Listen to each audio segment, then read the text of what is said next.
Circular motion की बात कर रहे थे तो उसमें हम लोगों ने टॉर्क सीखा, एंगुलर मोमेंटम के बारे में जाना। आज हम बात करेंगे relation between angular momentum and moment of inertia. Relation between angular momentum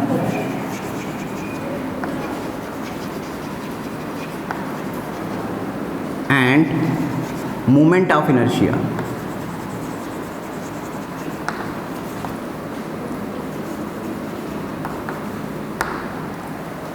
अगर हम एंगुलर मोमेंटम की बात करें, एंगुलर मोमेंटम मतलब जे, हम लोग काहे से रिप्रेजेंट कर रहे थे?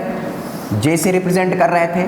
और अगर हम मोमेंट ऑफ इनर्शिया की बात करें तो मोमेंट ऑफ इनर्शिया को हम लोग आई से रिप्रेजेंट कर रहे थे। अब यानी बात करें कि जे और आई में क्या रिलेशन है, relation between J and I, यानी angular momentum and moment of inertia. मान लीजिए कोई बॉडी है, बहुत से पार्टिकल हैं, तो पार्टिकल अपनी एक्सिस के लॉन्ग, सभी पार्टिकल अपनी एक्सिस के लॉन्ग घूम रहे हैं, सभी की वेलोसिटी क्या होंगी? अलग अलग होंगी, v1, v2, v3, इस तरह से। इनके मास क्या हैं? m1, m2, m3, distance r1, r2, r3। तो यहाँ से अगर पहले वाले पार्टिकल का v1 निकालें तो v1 बराबर r1 ओमेगा, क्योंकि एंगुलर जो वेलोसिटी है वो सेम रहेगी, क्योंकि वो एक ही एक्सिस के अलॉन्ग घूम रहे हैं, तो इनकी एंगुलर वेलोसिटी क्या रहेगी? एंगुलर वेलोसिटी सेम रहेगी, तो v1 बराबर r1 ओमेगा। इसी तरह v2 बराबर निकालें, या इसी तरह हम जो है j बराबर निकालें, तो j बराबर हम लोगों ने क्या पढ़ा था? j बराबर p इंटू आर पढ़ा था, यानी p1 r1 कर देंगे। तो यहाँ से अगर हम p1 बराबर निकालें, इसको j1 कर लेते हैं। p1 क्या हो जाएगा? m1 v1 into r1, p बराबर mv, तो p m1 v1 into r1। यहाँ से हमने क्या लिखा?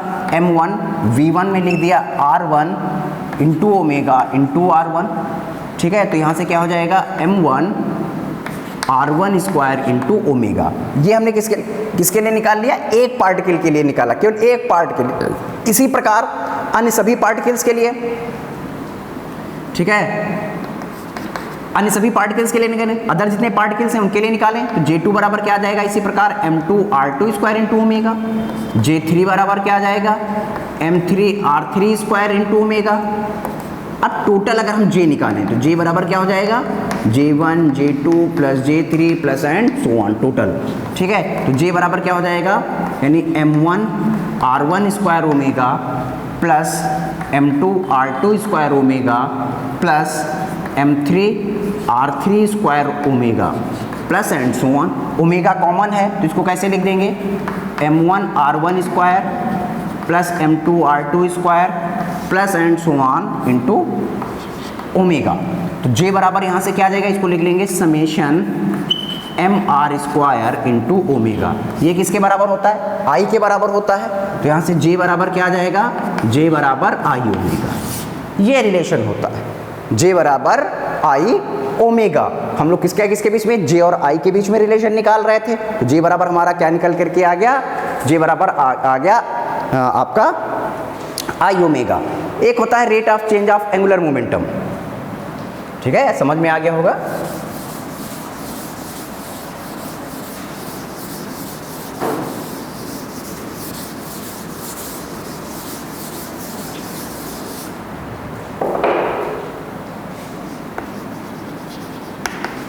Rate of change of angular momentum, ठीक है, rate of change of angular momentum. तो यहाँ से कैसे निकालेंगे हम लोग? हम लोगों ने पढ़ा कि एंगुलर मोमेंटम मतलब दैट्स मीन जे की बात हम लोग कर रहे हैं, ठीक है। तो J बराबर हम लोगों ने क्या पढ़ा? J बराबर I ओमेगा। अगर इसको हम डिफ्रेंशिएट कर दें dj अपॉन dt, क्योंकि रेट ऑफ चेंज आप पूछ रहे हैं, रेट ऑफ चेंज आप जब हम लोग करते हैं t से डिवाइड कर देते हैं, तो dj अपॉन dt बराबर क्या हो जाएगा? I d omega upon dt। d omega upon dt ये किसके बराबर हो जाता है? ये हो जाता है आपके अल्फा के बराबर। तो dj अपॉन dt की बात करें तो क्या हो जाएगा? I alpha. और सिंस हम लोगों ने क्या पढ़ा? टाउ बराबर I अल्फा, तो ये किसके बराबर हो जाएगा, D G upon D T, D G upon D T आपके बराबर हो जाएगा टाउ के बराबर। अब इसे कंजर्वेशन ऑफ एंगुलर मोमेंटम भी कहते हैं, कोणीय संवेग संरक्षण का सिद्धांत भी कहते हैं, angular of conservation of angular momentum.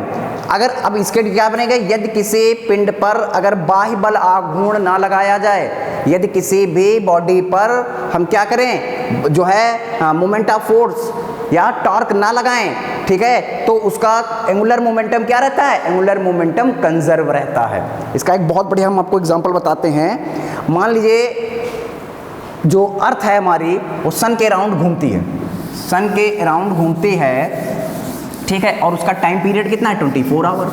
आवर्तकाल कितना है, आवर्तकाल है 24 घंटे, उसका टाइम पीरियड दे दिया 24 घंटे।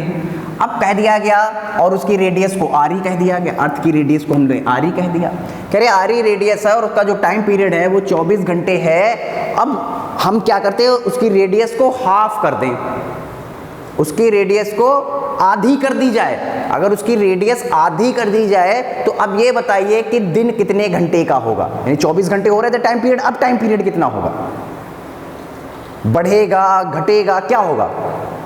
तो ये कैसे निकालेंगे, क्योंकि वो सन के अराउंड घूमती है, मूव करती है, ठीक है, तो अब उस पर कोई आपने एक्सटर्नल मूवमेंट तो लगाया नहीं, एक्सटर्नल फोर्स तो कोई बाहर से लगाया नहीं, तो उसका क्या रहेगा, एंगुलर मोमेंटम कंजर्व रहेगा।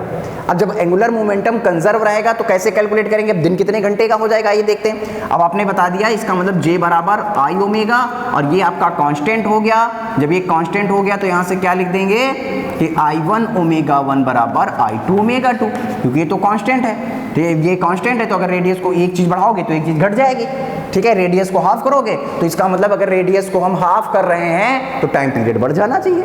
देखिए कैसे क्या करते हैं, I1 बराबर mr स्क्वायर, ठीक, और ये क्या हो जाएगा, ये आपका हो जाएगा ओमेगा